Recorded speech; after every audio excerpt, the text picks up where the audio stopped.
Back in the day, I used to think being stoic, a stoic father, meant dealing with whatever life throws at you, the challenges, the obstacles, and remain silent and just get on with things. And that approach I had for many, many years because I saw my dad do the same thing. He barely complained about the challenges of life. He just got on with things. And to me, that's what was normal. That's what I was been raised to do. But as time goes along and my son is developing into a young man, what's been brought to my attention is to be more vulnerable, because my son is not being vulnerable. He's only copying what I'm doing. He's just getting on with things and not really sharing what's up here or what's bothering him. And I have come to realize that it's okay to be vulnerable.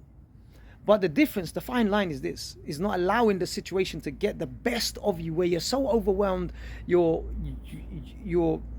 you've broken in pieces, and your son is now picking you up. It shouldn't be that way, and you should never allow yourself to get to that situation at all. It's okay to be overwhelmed. It's okay to feel overwhelmed. But do not allow yourself to steep so low where you feel hopeless, where you feel like giving up. Where you've just given up. And that's the difference. And I used to think that stoic was just be silent, get on with things, don't share your vulnerability, it doesn't matter.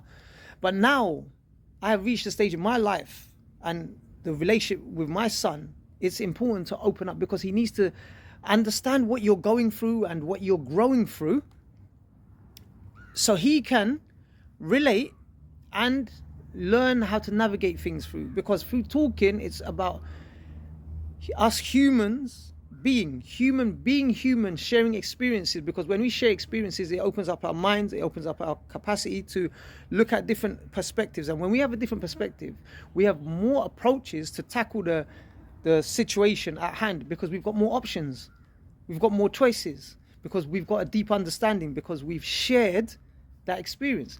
And that's how I've realized how important it is to be vulnerable to your son in your relationship.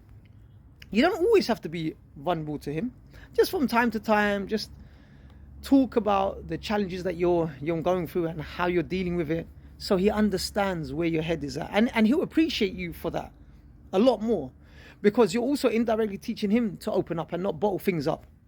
And when you start bottling things up, you become resentful, you become bitter, because nothing gets done, and you're interpreting your own worldview inside your head rather than sharing your experience, so you can broaden and expand your mind.